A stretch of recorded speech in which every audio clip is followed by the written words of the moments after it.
apparently we've got nothing for him in Forrester.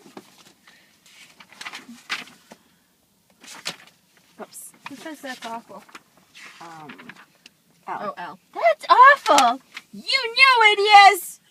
That's right. That's right. No, And that's why I came right up here.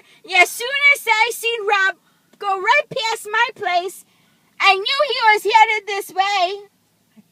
I figured he needed to know about it so he can do something about it that lawyers do to fix problems like this.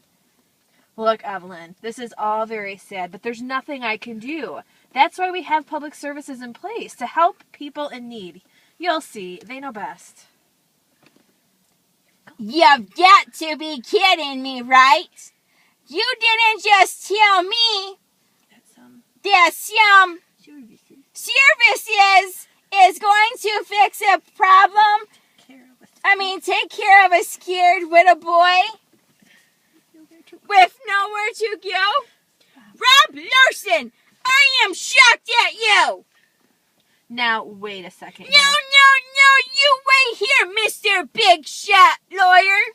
Your daddy Clint didn't have the education you had, but he had more than that. He had a backbone, Sense of right and wrong. And a sense of right and wrong to do something about it. So are you telling me that you can't do anything about it, or that you won't do anything? Listen to me. I wasn't done with my